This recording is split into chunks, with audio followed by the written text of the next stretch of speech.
দর্শক, আপনারা যেখান থেকে দেশ রূপান্তরের সঙ্গে যুক্ত রয়েছেন সবাইকে স্বাগত। আমরা আপনাদেরকে দেখানোর চেষ্টা করছি এই মুহূর্তে তারেক রহমান বের হচ্ছেন নাহিদ ইসলামের বাসা থেকে। আমরা আপনাদেরকে একটু সরাসরি দেখানোর চেষ্টা করছি।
মাত্র নাহিদ ইসলামের বাসা থেকে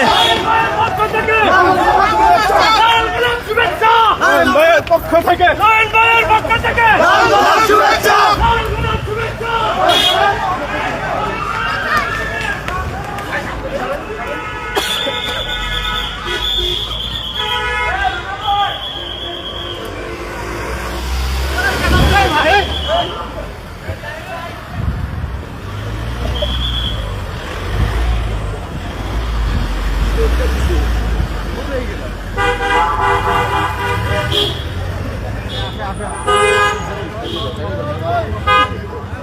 চলো